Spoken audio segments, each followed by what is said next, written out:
Salut la famille, merci de regarder aujourd'hui avec Yannick.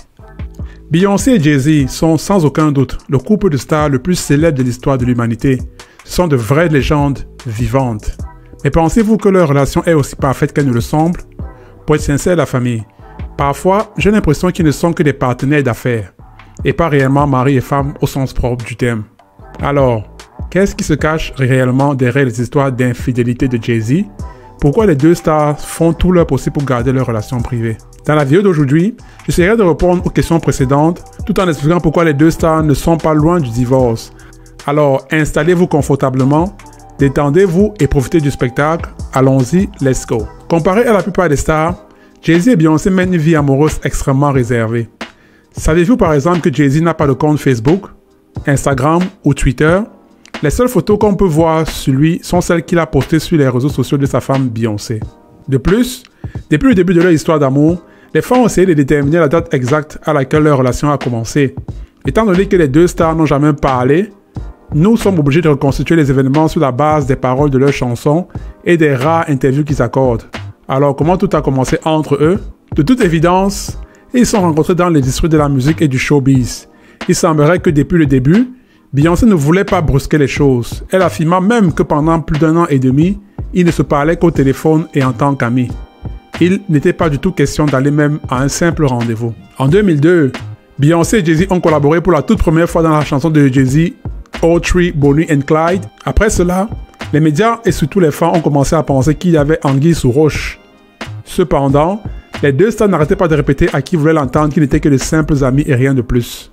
Des mois se sont écoulés et puis tout d'un coup, on les voyait partout ensemble. Événements publics, spectacles et cérémonies de remise de prix. Il était très clair pour tout le monde qu'ils étaient plus que de simples amis, malgré leurs démentis incessants. Mais pourquoi étaient-ils si cachotiers à ce sujet? Eh bien, écoutons ce que Beyoncé a dit à ce propos en 2003, et je la cite. « Je ne parle pas vraiment de celui avec qui je sors, ou alors avec qui je suis juste ami, car je pense qu'il est important que je me concentre sur ma musique. Parce que si je commençais à m'attarder sur mes relations, cela prendrait plus d'importance que ma musique et ma carrière d'artiste. » De prime abord, on peut comprendre pourquoi Beyoncé est si réservée et discrète en ce qui concerne sa vie amoureuse.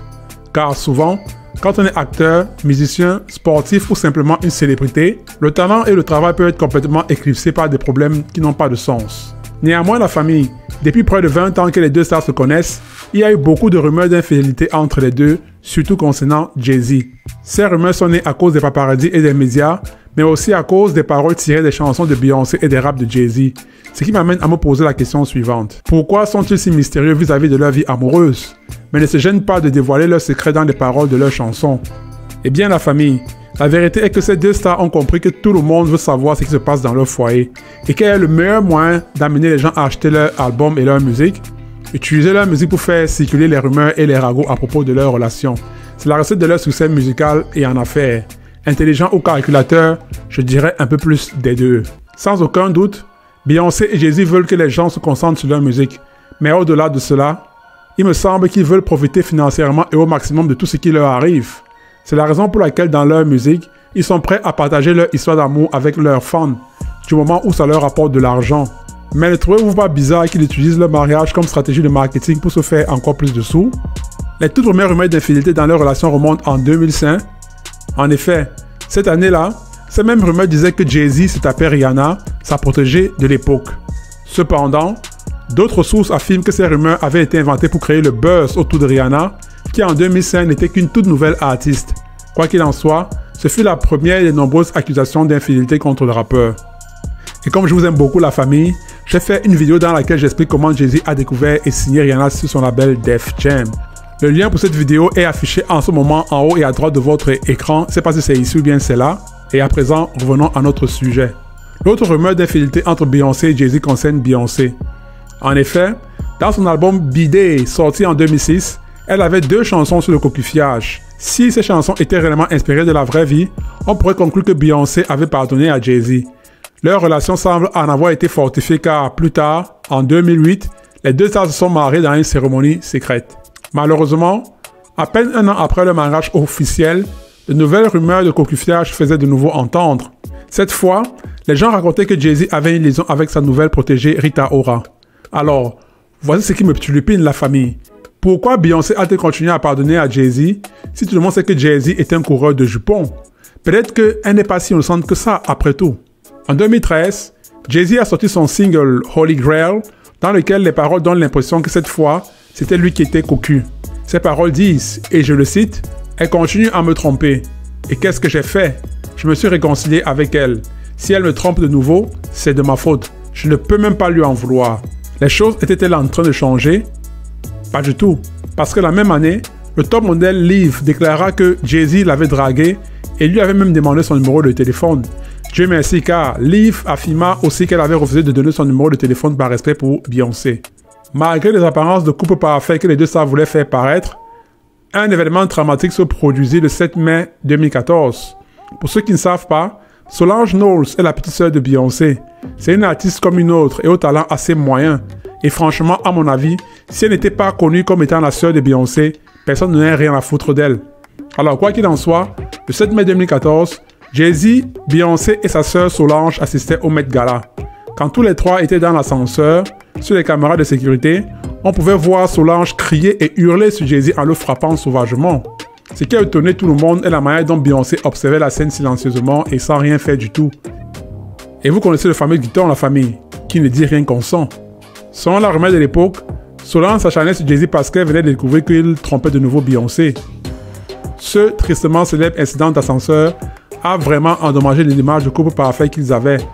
Plus tard dans la même soirée, on les avait vus s'engueuler à haute voix dans les coulisses. Et vu la gravité de cet événement, les fans étaient persuadés que le divorce était imminent. Juste une parenthèse, la famille. Juste en passant, je pense que ces soi-disant incidents sont des mises en scène inventées uniquement pour créer le buzz. Dites-moi ce que vous en pensez. En 2016, Beyoncé sortit son 6e album intitulé Lemonade, dans lequel elle parlait d'infidélité. Inutile de dire que la presse et les médias avaient immédiatement supposé qu'il s'agissait de Jay-Z. À ce stade, les fans étaient sûrs d'une chose. Beyoncé et Jay-Z n'étaient pas du tout proches de l'image de couple parfait qu'ils avaient essayé de présenter jusqu'ici. Le rappeur ira même jusqu'à admettre publiquement qu'il avait été infidèle. Et je le cite, « La chose la plus difficile est de faire face à la douleur que vous avez causée à quelqu'un que vous aimez profondément. » Il avait également révélé qu'au lieu d'utiliser l'infidélité comme excuse pour demander le divorce, Beyoncé et lui avaient décidé de suivre une thérapie de couple pour surmonter leurs problèmes matrimoniaux. Vous savez, la famille, certains amis m'ont souvent demandé qui peut avoir l'audace de tromper une femme aussi belle que Beyoncé. Et à cette question, voici comment je réponds, par un proverbe très courant ici aux États-Unis. Vous êtes prêts? Je vais vous dire. Il y a un proverbe ici qui dit quoi? Pour chaque femme belle que vous voyez, et peu importe sa beauté, il y a toujours un homme qui en a marre de la baiser. Ça, c'est un proverbe ici aux États-Unis qui est très courant. Je le répète. Pour chaque femme belle que vous voyez, et peu importe sa beauté, il y a toujours un homme qui en a marre de la baiser. Malgré les infidélités répétées de Jay-Z, Beyoncé trouve toujours la force de lui pardonner. Néanmoins, on ne peut pas s'empêcher de se demander si la fortune et l'empire qu'ils ont battu n'est pas la véritable raison pour laquelle ils restent ensemble.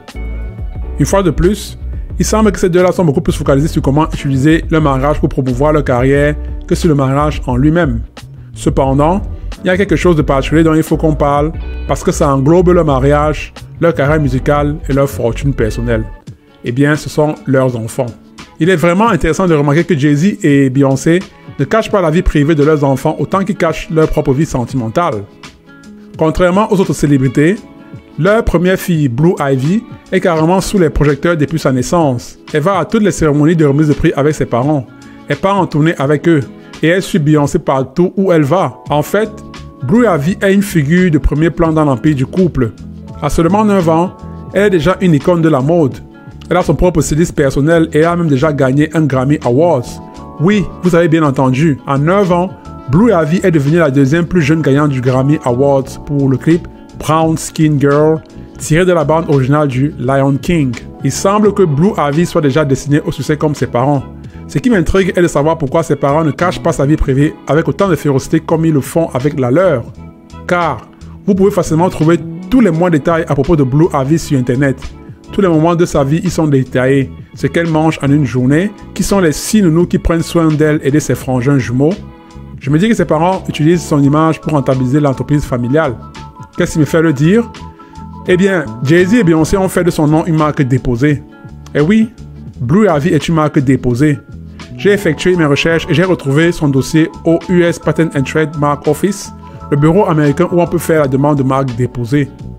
Selon Beyoncé et Jay-Z, ils ont fait de son nom une marque déposée pour éviter que d'autres personnes en profitent pour créer une marque de produits pour enfants au nom de Blue Ivy et se fassent des sous en son nom.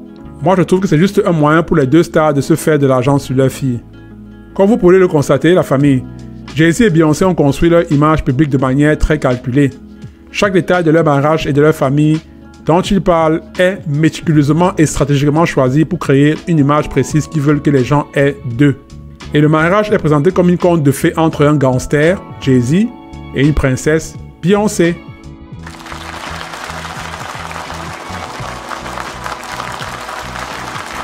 Alors ce sera tout pour aujourd'hui la famille. J'espère que la vidéo vous a plu. Si jamais c'est le cas, cliquez ici ou là pour regarder une autre vidéo encore plus magnifique. Likez la vidéo, abonnez-vous à ma chaîne et on se voit à la prochaine vidéo. Hasta la vista, baby!